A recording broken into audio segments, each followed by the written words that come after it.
Abduqodir Husanovning Tottenhamga qarshi o'yini qanday baholandi? Angliya Premyer Ligasining 24-tur bahslari yana bir qiziqarli to'qnashuv bilan davom ettirildi. Turning eng ko'p kutilgan o'yinlaridan birida Josep Guardiola boshchiligidagi Manchester City Londonga safar qilib Tottenham maydonida kuch sinashdi.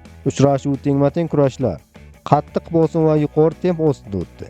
Jamoalar bir-biriga imkoniyat qoldirmaslikka harakat qildi.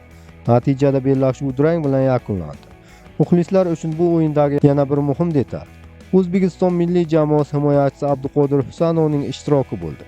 Husanov bahsni asosiy tarkibda boshladi va oxirgi daqiqagacha maydonda qoldi.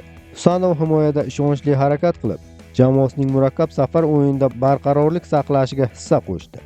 Uning o'yinini tahlilchi platformalar ham baholab chiqdi.